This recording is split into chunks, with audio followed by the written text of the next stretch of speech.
Júlio, vamos refletir um pouquinho aqui sobre uma situação hipotética. Imagina só que nós dois vamos no médico hoje e cada um, dentro da sua consulta, recebe o diagnóstico de um câncer.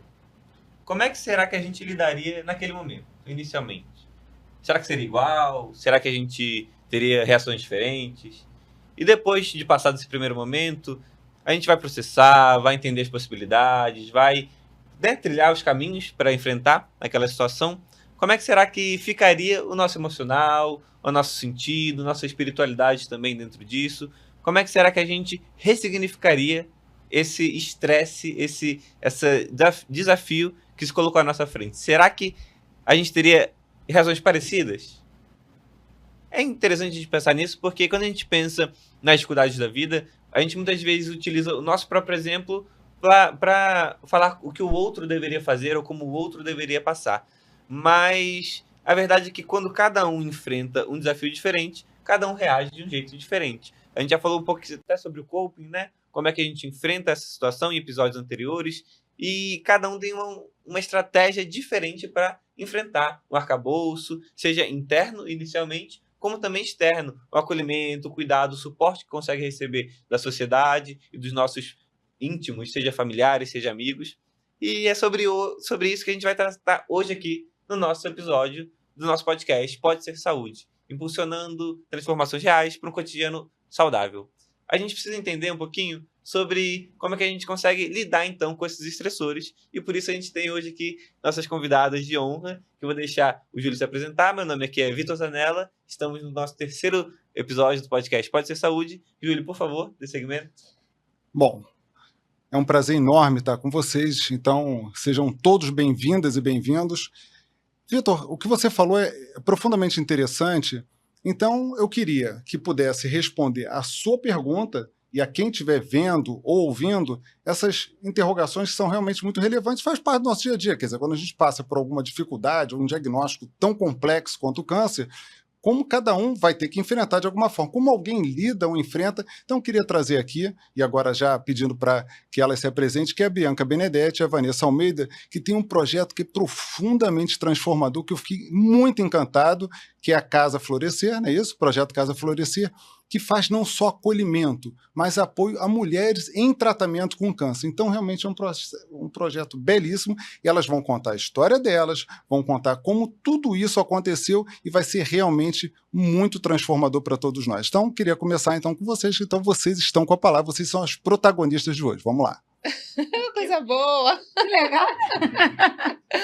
Primeiro, queria agradecer, né, o convite, é um prazer. Primeiro que eu tenho uma admiração enorme pelo Dr. Júlio, que é o meu médico também, né? Então a gente tem um pouquinho, né, já algum vínculo aqui, mas é um prazer estar aqui e realmente levar o nosso projeto, né, levar a informação para tantas pessoas. Isso realmente é o que motiva a gente hoje, né, Vanessa?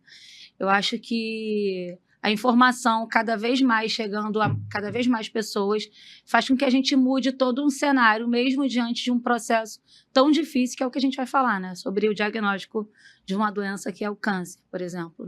Né? É isso. Obrigada pelo convite da gente estar aqui ampliando esse público, bem como o Dr. Júlio falou, não é só para os pacientes oncológicos, né? Eu acho que tudo isso que você colocou se encaixa em qualquer diversidade da vida, seja com si próprio ou com algum familiar, algum parente próximo. Quando a gente se depara com algum desafio, é a hora que a gente revê de verdade o que é a vida, o que a gente veio fazer nesse mundo, né? Então, acho que o câncer veio como essa grande virada de chave na minha vida, e trouxe muitos momentos de imersão em mim mesmo, mas também trouxe muita coisa positiva no final das contas, né? Me trouxe uma nova caminhada. Então, é importante também que a gente leve essa palavra para as pessoas de que, é o que a gente sempre fala, tem vida no câncer, né? Não precisa ser uma passagem só vendo o lado negativo, sofrido da situação. É claro que eles existem, mas que a gente possa também levar um pouquinho de esperança para as pessoas que estão passando por qualquer momento turbulento na vida. Então, antes de a gente entrar para essas turbulências, conta um pouquinho da história individual, pessoal, de vocês, para a gente entender como é que esse diagnóstico chegou e esse inicinho desse enfrentamento se deu, por favor. Bom, eu fui diagnosticada com câncer, eu tinha 39 anos. Tem 2 anos que eu estava fui diagnosticada, né? Na verdade, vai fazer 3 anos e 2 anos em remissão. Foi um susto, porque eu sempre fiz os exames periódicos, eu estava com os exames em dia, tudo certo, nenhuma alteração. E aí, de repente, eu tomando um banho, também não fui fazer o autoexame, só fui me secar, realmente. E aí, quando eu passei a mão para secar, eu senti uma ondulação, sabe? E aí, aquilo me assustou, era a véspera de um carnaval, e eu estava me arrumando para ir viajar, fui viajar, mas aquele alerta ali, sabe? E aí, conversei com uma médica, né, que me acompanhava por conta de problemas na tireoide. Eu falei, olha, eu preciso de uma ultra, preciso fazer uma ultra da mama, me manda já esse exame, que eu já quero marcar, eu não quero ir na consulta, já quero ir na consulta com o exame. E ela falou, olha, vai tranquila, porque provavelmente isso é hormonal por conta desses problemas na tireoide que você vem passando. Então, relaxa, vai tranquila. E aí eu acreditei que, pô, relaxa, vai tranquila. Eu fui sozinha. Geralmente eu nunca ia sozinha fazer exame, porque eu sempre fui muito medrosa para exame.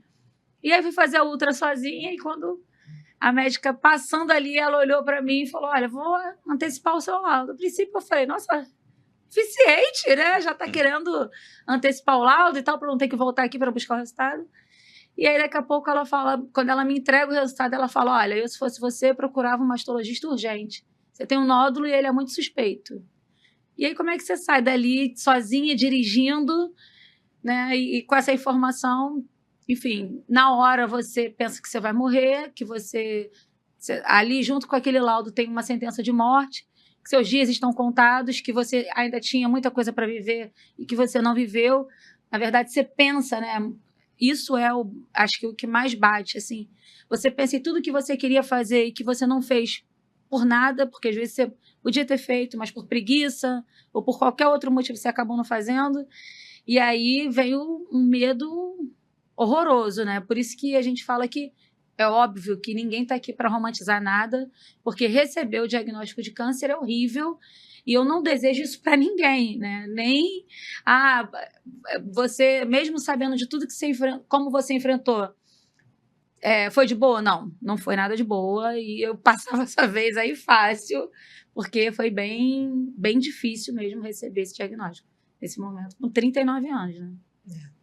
Bom, hoje eu tenho 45 anos, eu sou mãe de 3 filhos, com um histórico junto ao câncer de longa data. Eu me lembro que a minha filha mais velha hoje está com 20, ela ainda era pequenininha e eu já era voluntária do INCA.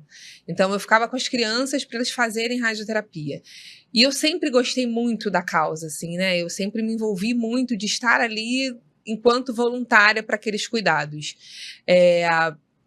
Eu entrei na faculdade de nutrição para estudar nutrição oncológica, porque era o que eu amava fazer, eu achava que realmente a nutrição ia ser a salvação do mundo contra o câncer. Então eu entrei com esse sonho, eu era a doida desde o primeiro período de ir atrás dos meus professores, onde é que vai ter congresso oncológico que eu quero ir, e os professores falaram, cara, você está no primeiro período, você nem vai entender o que está sendo falado, e eu ia mesmo assim. Então eu sempre tive a proximidade com a palavra câncer, e isso nunca me assustou, porque eu tinha o vínculo ali emocional com aquela, principalmente com as crianças, que me trouxeram um outro ponto de vista do adoecimento.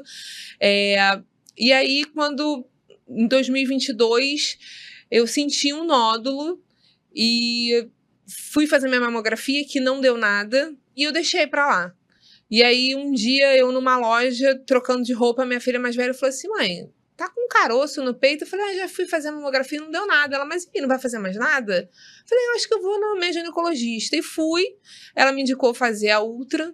Na ultrassom também não deu nada conclusivo, me indicou procurar um mastologista. Eu procurei um mastologista e ele me deu 95% de certeza de que não era nada. Ele fez a ultra no consultório, me mostrou o formato e falou, olha, pela forma que tá, em caixinho de uva, redondinho, isso aqui não tem aspecto nenhum de ser uma célula maligna, mas eu não te conheço, você tá aí entrando nos 40 anos, vamos fazer uma biópsia só para desencargo? Eu falei, vamos. E fui fazer como se não fosse nada. E aí eu lembro que eu tava descendo no elevador e tocou o e-mail. E eu abri no elevador, despretensiosa mesmo, porque eu tinha certeza de que não era nada. E vi lá, células neoplásicas. Eu falei... E aí, é um vácuo que dá assim na gente, sabe? Eu falei, gente, como assim? Meus filhos... O que vai acontecer? Porque essa sensação que a Bia falou, assim, é encarar a morte olho no olho. Não tem outra explicação. Qualquer coisa que a gente tenha vivido na vida, quando a gente recebe um diagnóstico, é completamente diferente. Porque, de fato, tem esse peso de ser fim de vida mesmo. E fui ao mastologista, liguei para ele, ele falou, vem para cá agora. Fui para lá. E eu fui de metrô, porque eu não tinha condição de dirigir. E quando eu voltei para a estação da Barra, que é onde eu moro, eu fiquei ali de 2 da tarde até as 5, sentada, sem saber o que fazer. Porque eu não sabia como contar para meus filhos, como contar para minha mãe, como que ia processar, se tinha cura, se não tinha cura, o que ia ser feito. Então, foi esse momento que eu fiquei ali como telespectadora. Eu vi as pessoas passando, vivendo a vida normal. E eu aqui, estatelada, tipo assim, eu vou morrer a qualquer momento. Como se isso não fosse a nossa grande sentença mesmo da vida, né? A gente realmente vai morrer a qualquer momento. Mas parece que naquela hora cai a ficha de que, cara, você não tem controle de nada, né? Vai ser a qualquer momento mesmo. Mas eu posso garantir que o diagnóstico, para mim, foi o mais pesado, porque não era uma preocupação comigo, era compartilhar a informação com as pessoas que eu amo, né? De como é que eles iam receber. Porque a partir daquele momento, eu entendi que, cara, vambora, o que tem que ser feito, vamos fazer. Mas como é que eu conto isso? Como é que eu vou preparar a minha mãe de que a filha está com câncer? Como é que eu vou contar para uma criança de 3 anos que a mãe pode ficar careca, né? Então, passa tudo isso. Mesmo que a gente queira cuidar da gente, a nossa preocupação sempre vai ser com o outro. Então, eu acho que o diagnóstico foi o momento mais pesado de tudo. Com certeza. Interessante, porque você falou esses dois falaram de 2 certezas, né? Um que o médico deu 95% de chance de que não era nada. E a Bia falou que na hora do diagnóstico ela tinha certeza que era atestado de óbito, Assim. né? E a gente percebe que essas certezas elas não Não são, existem. porque vocês estão vivas aqui e era um câncer e vocês passaram por isso. Então é esse controle da vida que a gente percebe que a gente não tem Zero. mesmo. E esse choque faz a gente Sim. mexer, né? Mexe alguma coisa dentro da gente que aí pra frente a história vai continuando.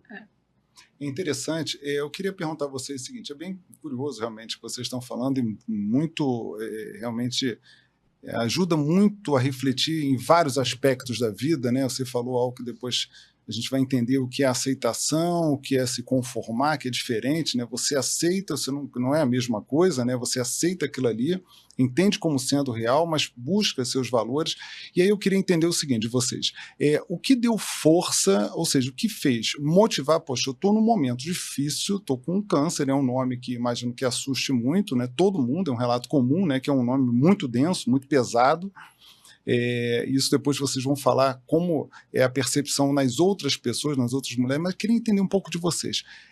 O que deu força nesse momento? O que vocês conseguem entender? Poxa, com isso daqui é algo que eu vou conseguir, está me dando força, vai me apegar para seguir em frente. O que para vocês foi realmente um ponto ou realmente algo de fortalecimento num momento tão difícil que vocês vivenciaram? Essa é uma boa pergunta, assim, para mim. Eu tenho nítida certeza de onde foi a chave que virou. Como eu disse, eu tinha feito 39 anos em janeiro. E eu amo fazer festa, amo fazer aniversário. E eu tinha acabado de fazer 39 anos, em março eu recebi o diagnóstico. E aí, quando eu fiz 39 anos em janeiro, eu disse assim, então agora eu vou fazer todos os meses o mêsversário de velho. Que tem de bebê, né? E eu falei, agora vai ser o mêsversário de velho. E todo dia 29 eu vou fazer alguma comemoração. Eu vou sair com amigas, eu vou, enfim, o dia 29 não vai ser um dia em branco, né? Até eu fazer meus 40 anos. E aí, no dia 29 de fevereiro, né? Que não teve, foi dia 1º de março, foi no tal do carnaval, que eu, né, tinha ido viajar e tal. E eu estava no restaurante, pedi uma sobremesa e cantei parabéns. e as pessoas ali no restaurante achando que era meu aniversário e tal. E eu comemorei com os amigos que eu estava ali viajando, né, no carnaval. Quando foi no dia 23 de março, foi quando eu fiz a ultra. Eu ainda não tinha 100% da certeza porque eu não tinha biópsia. Mas eu já estava com aquela grande suspeita no dia 23 de março. Eu falei, acabou essa palhaçada de mêsversário, né? Não tem sentido nenhum. E aí umas amigas me chamaram e aí no dia 29 de março eu fui passear com elas ali no Pão de Açúcar, enfim. Distraí a cabeça e tudo certo. Quando foi 29 de abril, eu tinha 10 dias que eu tinha recebido a notícia da biópsia de que era maligno e que eu ia ter que fazer a quimioterapia. E eu falo que era no quarto escuro, eu estava há 3 dias trancada dentro de casa, sem falar com ninguém, sem me comunicar. Eu tinha ido no médico na terça e dia 29 foi uma sexta. E eu fiquei esses dias todos incomunicável, não atendia telefone, não falava com ninguém. Meu marido que resolveu contar para as pessoas, olha, saiu resultado, realmente é um câncer e tudo mais, e eu não quero falar com ninguém, não quero ver ninguém, deixa eu absorver essa informação aqui comigo. E aí, 6 amigas entraram na minha casa no dia 29 com bola, com balão, com bolo, docinho.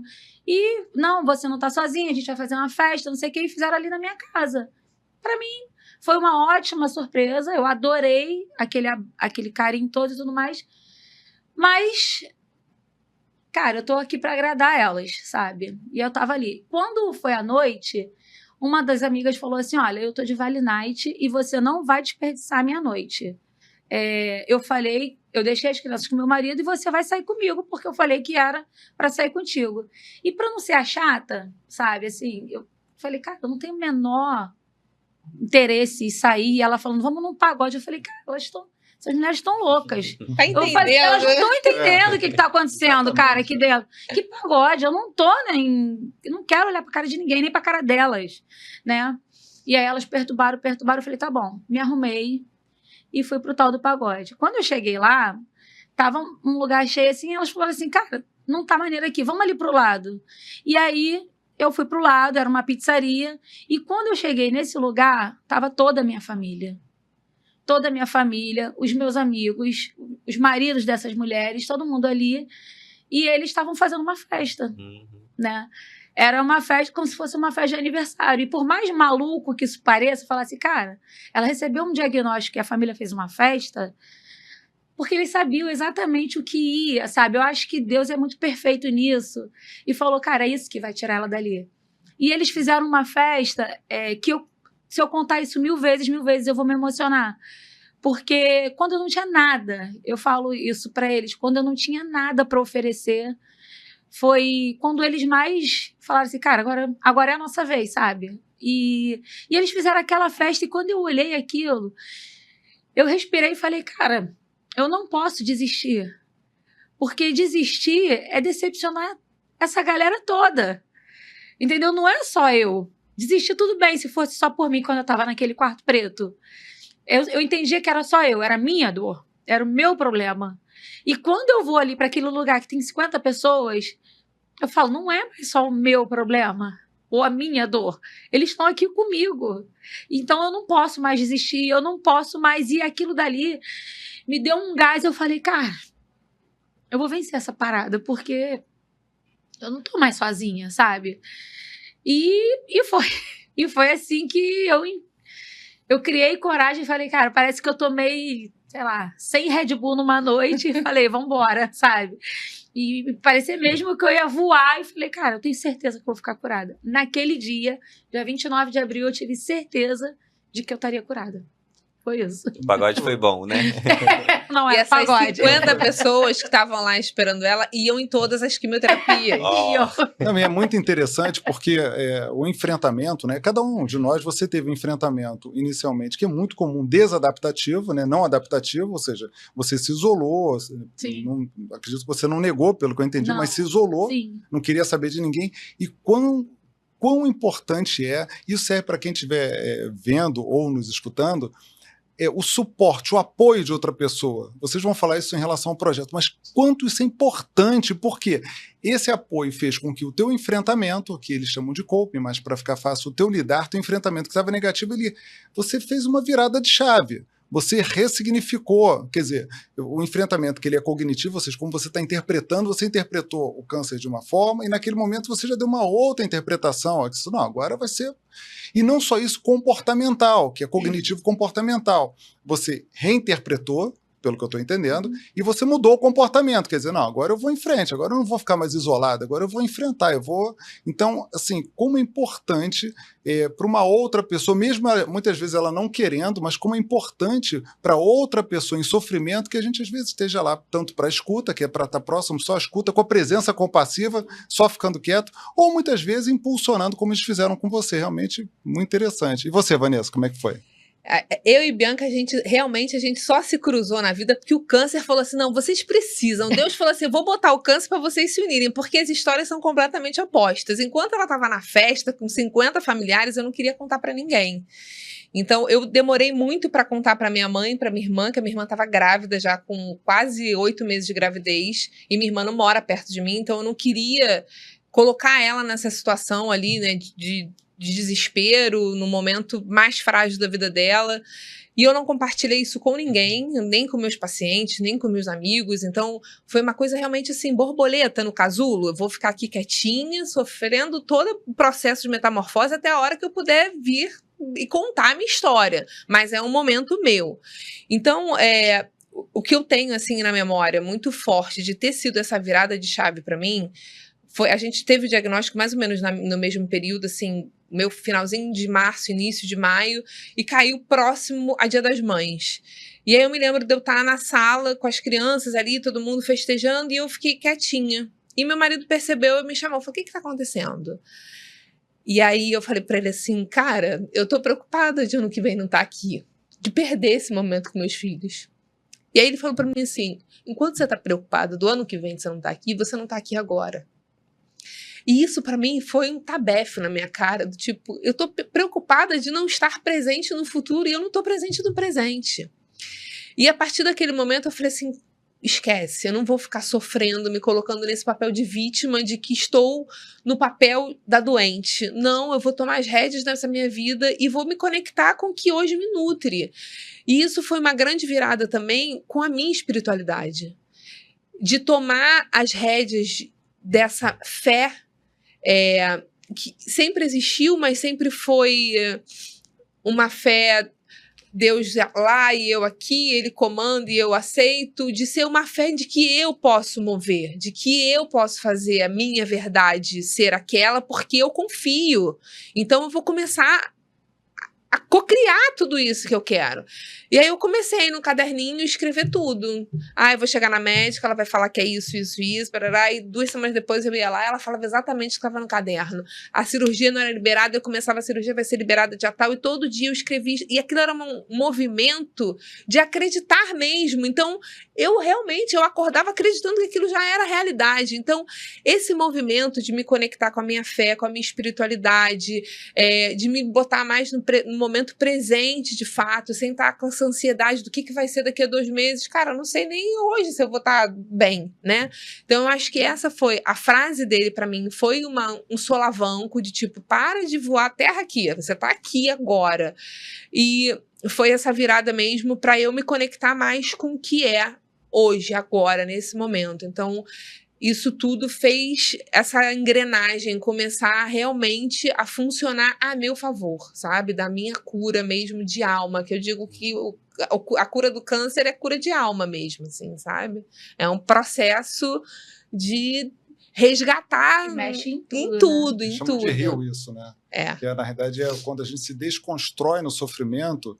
O healer, que é uma outra pessoa, é aquele que ajuda a pessoa a se reconstruir em meio à dor, em meio à desconstrução no sofrimento.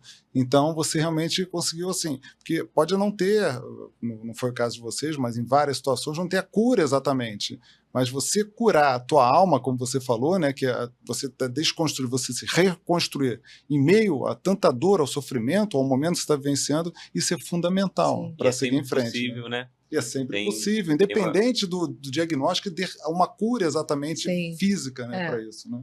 Tem uma frase que me remeteu ao que vocês falaram, essa virada de chave que vocês tiveram, que é da Cicely Saunders, que ela fala que todo sofrimento, todo sofrimento ele é tolerável se é cuidado, né? Todo sofrimento pode ser tolerável quando é cuidado. E a virada de chave que vocês duas tiveram, é muito bonito ver isso, que ele não é só do individual, ela transcende, né? Quando vocês perceberam que tem o outro por mim e eu pelo outro, foi o momento em que vocês começaram esse processo de se curar por dentro. Sim. E aí, o físico, ele é só consequência, né? Claro que tem os tratamentos, tem alguns cânceres que realmente não conseguem a cura física, mas se você consegue virar essa chave e se perceber parte daquele organismo vivo que é a sociedade, que é a família, que é o sagrado de cada um, né? Você consegue lá dentro curar, e aí as consequências são estar no presente, aproveitar mesmo no momento em que outras pessoas olhariam e falariam, ué, mas ela não pode estar feliz agora. Aham.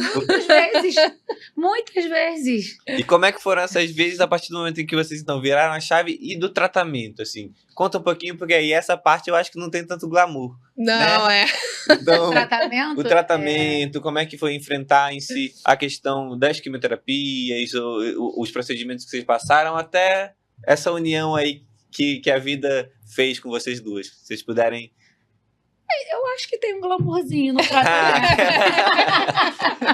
Maravilha, melhor assim, né? Eu acho que tem um glamourzinho. ela fez ter glamour. Eu vou começar contando, vou te dar uma cortada. Como eu sempre trabalhei como voluntária no INCA, eu sabia como é que era uma sala de quimioterapia, né? Eu sabia que ali tinham, principalmente quando eu fazia com as crianças, eu sabia que ali tinham pessoas realmente em sofrimento, porque você tá vendo seu filho ali tomando uma medicação cheia de efeito colateral, então eu sabia como era o clima de uma sala de quimioterapia. E aí, pronto, fui lá na médica, falou que iam ser 6 sessões de quimioterapias, barará, tá bom, então vamos. E aí vai o mutirão, né? Vai o marido, vai meu pai, vai minha mãe, vai minha filha mais velha. Mãe, eu quero ir. Eu falei, opa, não. Não é um lugar legal, não quero que você fique ali, você vai ver o sofrimento das pessoas, parará. Não, mas eu quero estar com você. Falei, justo. Ela já tem 18 anos, já consegue escolher, né? Saber o que, até onde... Falei, mas você sinaliza. Se você não estiver se sentindo confortável, tá tudo bem. Não, mas eu vou. Então tá, então vamos. Aí, cheguei lá, levei minha sopinha, levei meu livro, meu fone para ouvir meus mantras, ficava ali olhando minha medicação, eu sempre ficava mentalizando gotinhas de cura, curam meu corpo, gotinhas de cura que curam meu corpo. E tô lá e tinha uma cortina, e a gente fazia uma touca que ela congela, né, os fios para poder evitar a queda. Então era uma sala em que tinham 2 cadeiras, tipo aquela cadeira do vovô, do papai, sei lá o nome, com uma máquina que tinham 2 tubos, assim, né? E eu fiquei no do cantinho com a máquina, uma cortina que dividia as duas. Uma cortina. E tô eu lá, minha filha sentadinha, eu com meu fone, quietinha, blá, blá. Cara, o enfermeiro passou, deu mole, alguém meteu a mão e abriu. Oi, como é seu nome? O que você tá fazendo aqui? Vou pedir salgadinho. E a família, as 50 pessoas do Batuque estavam lá, fofocando. E aí minha filha, quando saiu, falou assim, é isso a tristeza que você tinha me falado? Porque realmente ela ressignificou esse momento, né? Ela fez com que tivesse glamour naquilo. Porque eu, pela minha experiência prévia, que achava que aquele lugar ia ser um lugar pesado, de sofrimento, eu já tinha ido com essa... me colocando nessa posição de que ia ser sofrido, que eu tinha que ficar quietinha, na melancolia. E quando ela chegou e falou, cara, esquece, aqui vai ser bagunça. Eu falei, por que eu preciso realmente passar por esse processo no sofrimento? E aí, quando eu voltei 28 dias depois, ela me conta. E aí, quando eu saí da primeira sessão de quimioterapia, eu já saí como? Eu vou direto pra casa, vou deitar na cama e esperar, porque eu vou vomitar, eu vou ter diarreia, eu vou desmaiar, meu cabelo vai cair. E eu fiquei lá deitada, literalmente 2 dias deitada, esperando o que acontecia. E nada aconteceu. Obviamente que depois eu tive alguns efeitos colaterais, enfim, mas não do jeito que eu esperava, como passa no filme, na novela, que fosse. Quando eu voltei pra quimioterapia, ela... E aí, como é que você tava? Eu falei, cara, passei mal pra caramba, fui direto daqui pra casa, vomitei ela. Cara, você é muito idiota. Eu fui pro Outback quando eu saí daqui. Cara, comi costela, comi não sei o que, aí eu. Como assim, gente? Eu tô perdendo meu tempo precioso indo pra casa esperar o efeito colateral e a pessoa tá indo pro Outback. Falei, não, a partir de hoje, saiu da quimioterapia, todo mundo vai sair pra almoçar junto, tá? Vai ser a celebração da quimioterapia. Então teve esse glamour, porque ela permitiu que tivesse. Porque senão, realmente, a gente entra nesse buraco de que precisa ser um protocolo meio que... é um sofrimento. Tem, claro que tem. Mas se eu ampliar isso e deixar de aproveitar o lado que pode ser aproveitado, eu vou mergulhar nesse papel do adoentado, né? Então, é óbvio que tiveram os efeitos colaterais. Eu, graças a Deus, eu não perdi meu cabelo. A touca super funcionou pra mim. Eu perdi tudo, né? E eu via ela do meu lado, loura, Cheia de cabelo. cheia de cabelo, e eu como. Mas, Sem quase nada. mas teve realmente esse momento de glamour, porque foi essa interação mesmo que aconteceu ali e que deu uma levantada durante o meu tratamento. Então, óbvio que tem todos os efeitos colaterais, mas eu acho que a gente passou muito bem, porque é o que você falou, né? Do suporte emocional. Porque a gente pode ter a família inteira ali, mas ninguém sabe a dor do que é estar no papel do paciente oncológico. E quando a gente se conectou, foi muito isso, do tipo assim, cara, eu tô apavorada, porque eu ainda tô sentindo meu caroço. Cara, eu também. Então, opa, isso não é só meu, né? Então, vem de um outro lugar. Então, acho que essa conexão que aconteceu ali foi, de alguma forma, uma maneira da gente também encontrar... Se enxergar uma na outra e te dar um suporte que a gente não teria se fosse só a família, só os amigos, o marido. Porque eles não entendiam, né, de fato, todo aquele processo. Por mais que eles se esforçassem, né, ninguém nunca passou.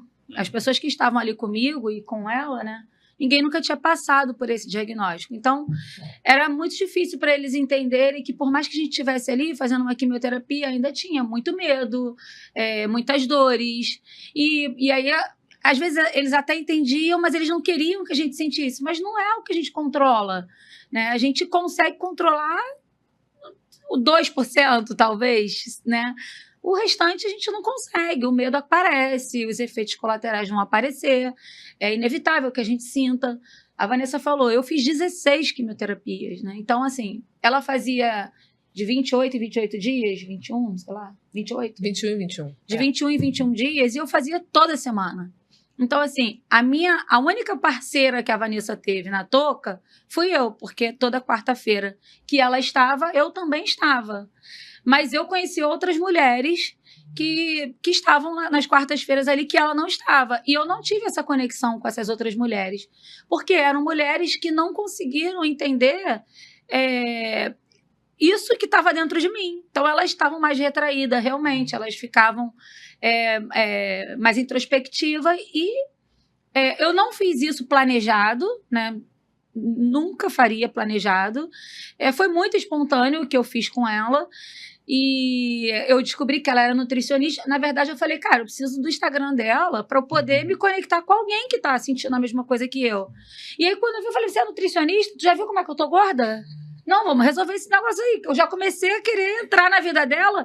E tipo assim, cara, ela vai entender tudo que eu tô passando, ela sabe o que eu tô tomando, ela vai me ajudar pelo menos na minha alimentação, emagrecer, ou pelo menos não engordar tanto, porque cada vez que eu ia, era 1 quilo a mais que eu tava ganhando, né? Então, eu engordei 20 quilos nesse processo todo, que foi muito ruim pra mim, pra minha autoestima. E aí, ver ela emagrecendo me dava uma raiva, porque ela emagrecia, ela não perdeu o cabelo, eu engordei, eu perdi o cabelo, entendeu? Assim, mas eu tava lá, do lado dela, eu fui fiel, entendeu? E eu ainda consegui ser amiga dela, gostar dela, porque era pra eu rejeitar.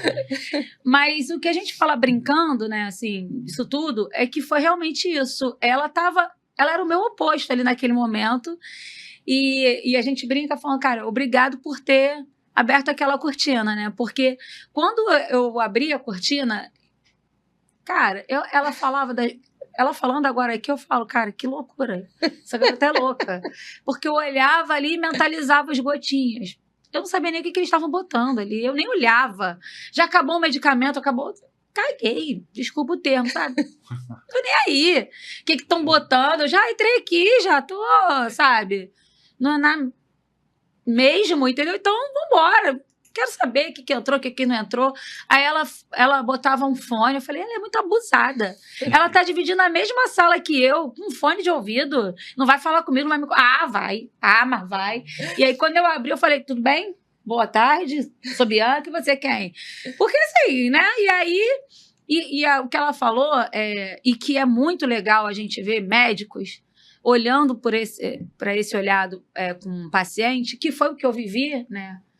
Por conta no meio dessa bagunça toda, né, das 50 pessoas que sempre iam, a minha família e os meus amigos, eles fizeram uma escala, né? Eles tinham um grupo de WhatsApp e eles faziam uma escala para me acompanhar na quimioterapia. Então, eu não fui nenhuma quimioterapia com menos de 7 pessoas. E como a gente saía dali umas 4h30, 5 horas, tava tudo engarrafado. E eu falava, vamos parar no Barra Shopping, que era próximo, e vamos comer, porque eu não tinha almoçado. Né? Eu chegava lá 11 e saía 5. Eu não tinha almoçado. E todo mundo lá tinha almoçado. O problema é de vocês. Agora vão almoçar comigo. Ou, enfim, me acompanha. Aí cada dia eu escolhi um restaurante diferente. Mas era assim, eu escolhi Outback. Eu não ia na saladinha nunca. Nem pode, salada. Ela usou isso pode como salada desculpa. na rua, entendeu? Né? Não pode, então... O nutricionista acompanhando. Exatamente. Então, Outback, eu ia satisfazer as minhas vontades. E quando a gente estava nesse processo, quando estava ali, o hospital começou a receber algumas reclamações sobre barulho, né? Porque é um acompanhante dentro da sala, que estava eu e ela, e um acompanhante e uma pessoa lá fora, que poderia revezar com quem estava lá dentro. Então, na verdade, a gente só podia chegar ali com 2 pessoas. Imagina eu chegar lá com 10, né? Porque nunca teve uma que não tinha 7. Menos de 7 nunca teve. Quebrou todos os protocolos. Exatamente, eu quebrei os protocolos. E quando eu cheguei na consulta com a médica, que mais uma coincidência, é a mesma médica dela, né? A gente depois foi descobrir, né, no meio disso tudo. E aí a médica falou assim, olha, seu caso precisou ser estudado. E para o paciente isso é loucura, o coração vem aqui. Eu falei, mas o que foi? Ela falou, eu tive que reunir a equipe médica daqui do hospital para conversar sobre você. E eu, o que foi? Teve muitas reclamações sobre o barulho da sua galera, dos seus acompanhantes que chegam aqui. Me deu até um alívio, né? Eu falei, o esporro vai ser leve, né? Pensando. E a gente vai ter... A equipe médica decidiu que você não poderia mais trazer esses acompanhantes todos, porque tem pessoas que se incomodam. Do mesmo jeito que tem gente que está muito afim, tem gente que quer ficar introspectiva. Uhum. E que quando eles foram comunicar isso para os enfermeiros falaram, não, ninguém aqui aceita. Porque ao mesmo tempo que ela traz muitas pessoas para cá, ela é a pessoa mais feliz aqui dentro. Se a gente tirar essas pessoas dela, é como se a gente quisesse matar ela. E é interessante que é a resposta exatamente para a pergunta que a gente fez no começo, né? Que cada um reage de um jeito. Então, assim, não tem uma resposta certa, não tem um protocolo nesse momento. E é possível glamorizar mesmo com o sofrimento, mas um glamour da vida real, né? Da vida real. Vocês encontraram realmente os recursos ali que vocês tinham próximos para se curar por dentro, e aí a consequência do câncer curado depois veio depois. Então vocês se conheceram nesse momento, e aí como é que foi dessa sala de quimioterapia para o retorno das salas de quimioterapia, mas vocês estando curadas? O que é esse projeto, como ele foi amarrado? Júlio, se quiser também complementar. Não, pois isso é importante, mas só vou pedir a vocês agora que a gente tem vocês sabem que vocês têm podcast, tem um vilão do tempo, é o nosso norteador, assim, a gente só para, queria que vocês respondessem isso que o Vitor falou e já avançasse para que a gente possa seguir com o projeto de vocês, que vocês fazem de uma forma, eu sei que é gigantesco, é de uma beleza incrível, mas queria que vocês tentassem resumir a beleza do projeto de vocês, do que vocês têm feito, que vocês têm percebido de transformação na vida dessas mulheres em tratamento com câncer. Bom, então eu vou começar e depois você Tá bom. Quando eu fiz 1 ano, do dia 23 de março, que foi o dia da Ultra, daquela tal Ultra que eu falei, eu falei assim, Vanessa, eu queria ressignificar essa data. Eu não queria lembrar dela com tanto peso, que foi a pior data, assim, né? Porque eu tava sozinha e tal. Falei, cara, eu queria fazer alguma coisa. E ela falou, o quê? Isso no dia, no dia 23 de manhã. E aí eu falei, cara, não sei, vou pensar. E aí falei, vamos levar flores para as mulheres que estão fazendo quimioterapia? Fui numa floricultura perto da onde eu morava, comprei algumas flores, né? E falei, Vanessa, comprei flores, vamos comigo lá no hospital? Ela falou, bora. Eu botei uma blusa que ela tinha me dado e eu sabia que ela tinha, a gente, né? Era a única blusa que a gente tinha igual. Eu botei a blusa, falei, tô com a blusa e tal, vamos com a blusa. E chegamos lá, a gente não sabia se eles iam deixar a gente entrar, mas como a gente foi no local que a gente fez a químio e as pessoas já gostavam da gente, vai, cara, não tô nem vendo vocês entrar, vai embora. E aí a gente entrou, e quando a gente entrou, a gente começou a distribuir as flores para as mulheres e conversar com elas, falar, olha, há um ano atrás eu estava aqui, meu cabelo já está crescendo, olha, o cabelo dela nem caiu, olha, a gente já está sem nenhuma célula cancerígena, porque nesse momento a gente já estava em remissão. Então a gente começou a falar com essas mulheres e a gente começou a ver o quanto mudava nesse momento o semblante dessas mulheres em ver a gente, elas iniciando e vendo a gente que tinha acabado de terminar, mudava. E quando a gente saiu dali, a gente olhou para uma para outra e falou assim, cara, é isso, a gente precisa fazer mais isso, sabe? Porque foi muito pouco uma flor, mas pra gente, para elas foi enorme, sabe? Para essas mulheres foi enorme. E aí surgiu a Casa Florescer, né? Que era por conta de uma flor que a gente acabou dando para essas mulheres, né?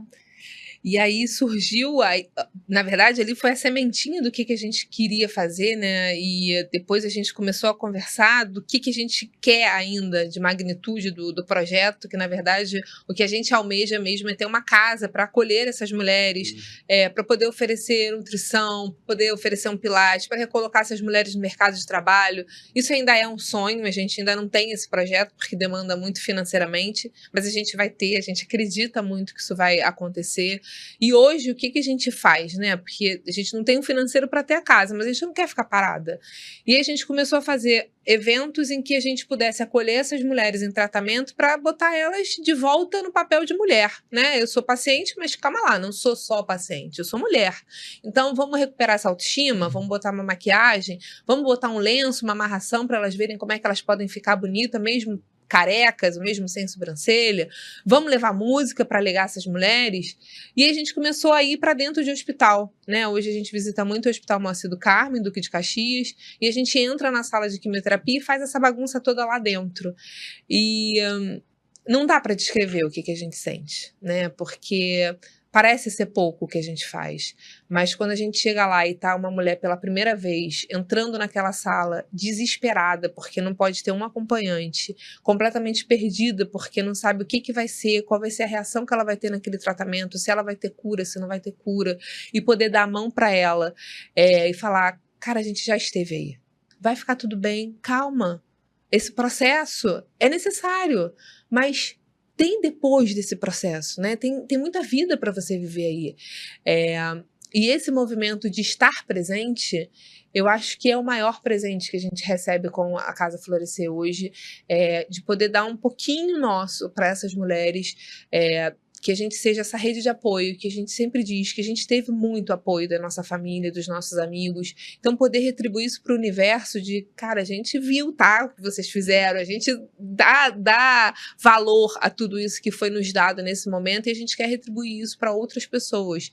Então, hoje, esse movimento do projeto, ele ainda é muito itinerante, né, nos hospitais, nos eventos que a gente faz, mas a gente tem, sim, um grande sonho de construir a casa. E a gente procura parceiros que queiram nos ajudar construindo a casa, mantendo a casa, para que isso seja possível para a gente ampliar esse leque. A gente tem um sonho de poder distribuir cestas básicas para essas famílias, mas a gente não tem um ponto de apoio, né, para que isso saia. Então, a gente tem muito sonho, mas o financeiro ainda não condiz com tudo que a gente quer.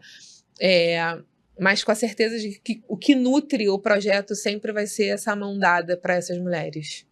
E dá para ver que é uma plantinha que já brotou, né? E a planta, enquanto ainda tá ali, filhote, digamos, ela ainda não é aquela árvore, mas ela vai vir a ser. E vocês cuidam muito bem e dá para ver que dá para sentir a grandeza do projeto. Vocês falando, dá para se emocionar também. Acredito que o pessoal que está escutando de casa também vai se emocionar porque é muito forte. E ressignificou, né? Vocês conseguem dar partida nessa chavinha de outras mulheres Sim. que vocês receberam pelo acolhimento da família, uma um pouco mais espalhafatosa, um pouco mais chamou ali no ouvido e falou, mas deu uma direcionada, mas vocês também são essa ignição para outras mulheres conseguirem superar e se curar, independente da história, Sim, da cada doença, uma. porque aí quando você consegue perceber que o câncer é uma coisa e a pessoa é outra, Sim. tira esse peso, né? O câncer é uma página, né? É uma página de uma história inteira, de um livro inteiro. Exatamente. É uma página, ele é um capítulo, vamos dizer assim, ele é um capítulo de uma história inteira. A gente tem uma história, e aí o câncer, ele é só um capítulo que a gente pode passar, e pode ser um capítulo que a gente não gostou, pode ser um capítulo que ensinou e que acabou, passou. Se Deus quiser. Não, sensacional, porque na realidade não é a identidade de cada uma de vocês, Não. nem das pessoas que estão com câncer. Na verdade, é um diagnóstico, é um problema. Isso é muito comum em saúde mental, que a pessoa, sou ansioso, sou ansiosa, como se aquilo ali fosse identidade. Eu tenho sintomas de ansiedade, eu tenho hipertensão, eu tenho um câncer, mas eu não sou isso. Isso não me representa como pessoa e como identidade, Exato. muito menos como minha história de vida, como a minha biografia. Então isso é sensacional. Bom, para a gente caminhar para o final, queria fazer um checklist com vocês, que vocês só me confirmassem se sim ou não. Primeiro, tudo isso que vocês vivenciaram trouxe novas possibilidades, que foi a Casa Florescer. Confirma? Sim. Tá. Sim. Isso deu mais força para vocês depois do câncer? Vocês se sentiram mais fortalecidas? Sim. Muito, sim. Tá. Vocês tiveram a possibilidade, a percepção de dar mais valor à vida, as pequenas coisas da vida que vocês não davam? Muita coisa. Esse é o Muita coisa. ponto mais alto, eu acho. É o sim mais alto. Maravilha. Vocês ampliaram os relacionamentos pessoais ou com as pessoas, as suas conexões sociais ficaram mais significativas? Vocês acharam que... Não em quantidade. Significado. Presença. De Sim, presença, sim. Ter, muito. de ter a percepção de Sim. ser mais significativo, a busca de Sim. ter mais significativo, uma conexão mais Sim. significativa. E por último, dessas 5 perguntas, se vocês perceberam uma transformação espiritual do ponto de vista de sentido, propósito, conexão, transcendência, que vocês tiveram essa percepção de uma Muita coisa. Muita. Essas são as 5 dimensões de um construto chamado crescimento pós-traumático. São esses 5 pontos, então vocês tiveram o crescimento pós-traumático como é tão importante a história de vocês, do que vocês conseguiram vivenciar, que permitiu que vocês, como boa parte das mulheres, pode acontecer, porque existe uma grande possibilidade de cada uma das pessoas, independente de ser mulher ou não, quer dizer, do tipo de câncer, ter um crescimento frente a uma grande adversidade, a um sofrimento. Então, parabéns, queria que depois, que vocês agora, né, o Vitor vai finalizar, mas que cada um de vocês dessem a mensagem final para que a gente possa finalizar, e deixo aqui minha profunda gratidão e, naturalmente, a minha admiração por vocês. Nossa, que lindo. Por favor. Bom, a mensagem é para as pessoas que estão ouvindo? É isso. Bom, Meu coração. para você que está ouvindo, por muitas vezes a gente ouve as pessoas falarem aquela doença, não se pronuncia a palavra câncer, porque existe um tabu muito grande, mas o câncer não é mais uma sentença de morte. Nós hoje vivemos uma geração onde somos a maior geração de sobreviventes do câncer. Então, existem mais pessoas morrendo, por exemplo, do coração, de diabetes, e as pessoas não têm esse medo de comer gordura, de comer doce, como tem, por exemplo, do câncer, de receber esse diagnóstico. Eu não estou aqui para glamorizar nada, mas o câncer não é mais uma sentença de morte, e sim, existe vida no câncer, e depois do câncer tem muito mais. Com certeza. Bom, para você que está aí passando por um momento difícil, seja por um diagnóstico do câncer ou por qualquer adversidade da sua vida, se conecte com você, se permita ser cuidado, se colocar na posição de vulnerável. Você merece também esse cuidado da sua família, dos seus amigos, e conectado com o nosso coração, a gente encontra todas as respostas, a gente vai saber o nosso caminho e com a certeza de que a cura é a única opção. Muito bonito. E a cura, ela é por dentro, né? Essa cura que é lá dentro. E aí, pra gente finalizar, vou só pegar o que o Júlio falou do crescimento pós-traumático. Tem crescimento pós-traumático, mas vocês cresceram e, como o próprio nome do projeto, floresceram.